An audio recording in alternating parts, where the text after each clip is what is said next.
Hi hello friends. இன்றைக்கி இந்த வீடியோவில் நம்ம என்ன பார்க்க போகிறோம்னு சொல்லிட்டு பார்த்தீங்கன்னா, பிக் பாஸ் ப்ரொமோ ரிலீஸ் ஆகிருக்கோ அதெல்லாம் பார்த்துருப்பீங்க. அந்த கார் டாஸ்கில் சாண்ட்ராவை ரொம்ப எட்டி உதச்சி பாருவும் கம்ருதீனும் வெளியில் தள்ளியிருப்பாங்க. ஆனால் அவங்க அது வந்து எதாச்சியமாக பண்ணலை, ஆக்சிடெண்டலாக அது ஆகலை. ரெண்டு பேருமே கண்ணில் சைகை காட்டி பிளான் பண்ணி சாண்ட்ராவை எட்டி உதச்சிருக்கிறாங்க. அப்போ வந்து திவ்யா கணேஷ் வந்து பின்னாடி பாருவோட பின்னாடி பேக் சீட்டில் இருந்திருக்காங்க.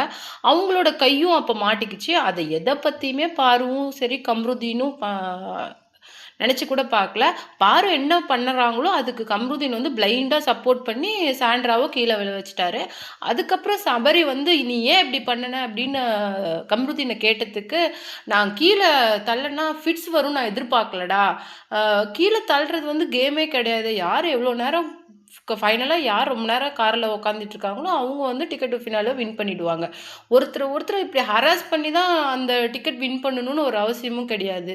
நாம் இந்த வீடியோவில் என்ன பார்க்க போகிறோம்னு சொல்லிட்டு பார்த்தீங்கன்னா, இந்த அப்புறமேலு திவ்யா கணேஷ் வந்து என்ன ஒரு விஷயத்த கம்ருதீன் கிட்ட ஒரு உண்மையை சொல்லியிருக்காங்க. அதை தான் இந்த வீடியோவில் நம்ம டீட்டெயிலாக பார்க்க போகிறோம். வீடியோக்குள்ளே போகிறதுக்கு முன்னாடி நீங்கள் சிபி ட்ரெண்டிங்க்கு புதியவராக இருந்தால் மறக்காமல் நம்ம சேனலை சப்ஸ்கிரைப் பண்ணி சப்போர்ட் பண்ணுங்கள். வாங்க வீடியோக்குள்ளே போகலாம். அந்த கார் டாஸ்கில் சாண்ட்ராவை உதச்சி கீழே வெளியில் தள்ளுறதுக்கு முன்னாடியே பாருவும் கம்ருதீன் சாண்ட்ரா 3 பேருமே ஃபைட்டில் ஆரம்பிச்சுது. அவங்க பேச இவங்க பேச இவங்க வந்து கிட்டத்தட்ட சாண்ட்ராவுக்கு வந்து 40 இயர்ஸ்க்கு மேலே ஆகுது. அவங்களுக்கு 2 பெண் குழந்தைங்கள் இருக்காங்க. அதே மாதிரி கம்ருதீனுக்கும் ஒரு அக்கா இருக்காங்க, ஒரு பெண் குழந்தை இருக்குது. கம்ருதீனோட அக்காலாம் எப்படி கம்ருதீனெல்லாம் நீ தலை நிமிர்ந்து நடக்கணும்னு சொல்லி வந்து உள்ள ஃப்ரீ ஸ்டார்ஸ்க்கு அப்போ அட்வைஸ் பண்ணிட்டு போனாங்கன்னே தெரில. நீலாம் எப்படி பிள்ளை பெற்ற நீயும் அப்படித்தானே பெற்றிருப்பீங்க அப்படின்னு தேவையில்லாமல் ஹஸ்பண்டை பற்றி குழந்தைங்கள பற்றி இவங்க வந்து பொறுக்கி, அதாவது வெளியில் வந்து இப்போ பார்வையும் கம்ருதீனும் என்ன சொல்லிட்டு இருக்காங்க, காஜி கப்புள்ஸ் அப்படிங்கிற மாதிரி சொல்லிட்டு இருக்காங்க. அதை சாண்ட்ரா உண்மையே சொல்லிட்டாங்க. அதுக்காக 2 பேரும் சாண்ட்ராவை எந்த அளவுக்கு மோசமாக நடத்த முடியுமோ அவ்வளவு தரக்குறைவாக நடத்திருக்கிறாங்க. அதுவும் பாருலாம் அந்த சைக்காலஜியோட உச்சிக்கு போயிட்டாங்க. அவ்வளோ வன்மம் அந்த பொண்ணுக்கிட்ட. யார் பேசட்டும், சபரியா இருக்கட்டும், கானா வினோத்தா இருக்கட்டும், திவ்யா கணேஷா இருக்கட்டும், எவ்வளோ பேர் பேசுகிறாங்க.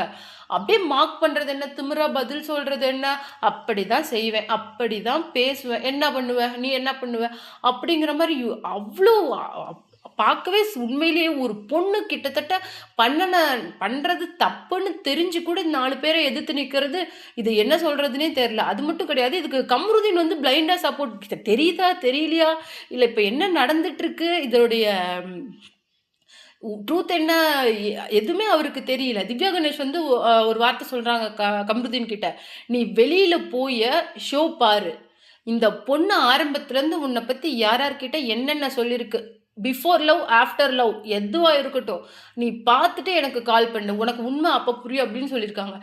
திவ்யா வந்து பேசவே விடலை பாருவ, அவ்வளோ அவங்கள பிளாக் பண்ணா கூட. ஆனால் நீ என்ன அப்படி இப்படி பாரு, யாராலையும் எதுவுமே பண்ண முடியல, நீங்கள் எனக்கு பண்ணினதை தான் நான் உங்களுக்கு திருப்பி பண்ணினேன்னு சொல்லிட்டு சர்வசாதாரணமாக சொன்னாங்க.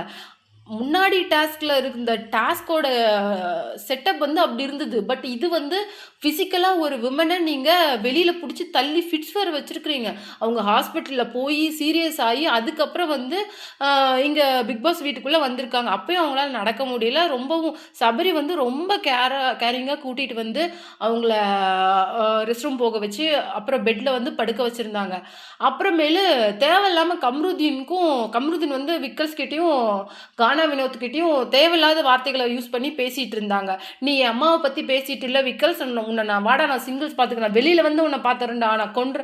அதாவது ஆக்சுவலாக உமன் கிட்டே சாண்ட்ராவாக இருக்கட்டும், இல்லை பாருவாக இருக்கட்டும், அரோராவாக இருக்கட்டும், யார் கூட சண்டை வந்தாலும் சரி, கம்ருதீன் வந்து அப்படியே அந்த மேன் பவரை காட்டுறது, அடிக்கிறது, எகுறது. அரோராலாம் கம்ருதீன் கிட்ட பேசவே இப்போ பயப்படுறாங்க. உண்மையிலே கம்ருதீனை தயவு செய்து எலிமினேட் பண்ணிடணும். பாருவை இந்த சீசனை விட்டே தூக்கிடணும். பாரு அப்படிங்கிற ஒரு கண்டஸ்டண்ட்டே இந்த சீசனுக்கு தேவை கிடையாது.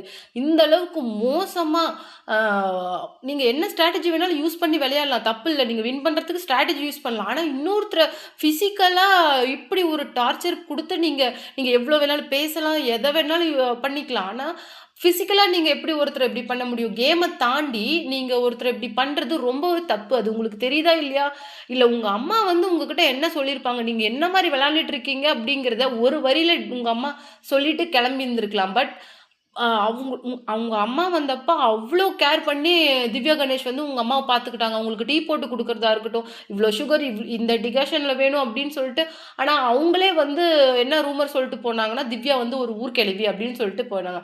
அதுக்கு தான் திவ்யா கணேஷ் வந்து செம்மையான ஒரு வார்த்தை பார்வ பத்தி சொன்னாங்க.